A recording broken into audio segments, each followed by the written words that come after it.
পটুয়াখালীর গলাচিপা হরিদেবপুর রামনাবাদ নদীর ওপর দ্রুত সেতু নির্মাণের দাবিতে উত্তাল জনসাধারণ। মঙ্গলবার সকাল 10টায় গলাচিপা খেয়াঘাটে শত শত মানুষের অংশগ্রহণে অনুষ্ঠিত হয় মানববন্ধন ও বিক্ষোভ মিছিল।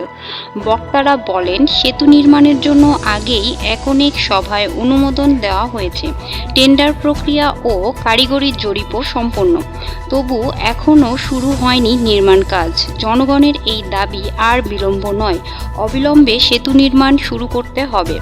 মানববন্ধনে বক্তব্য রাখেন বিভিন্ন রাজনৈতিক ও সামাজিক সংগঠনের নেতৃবৃন্দ।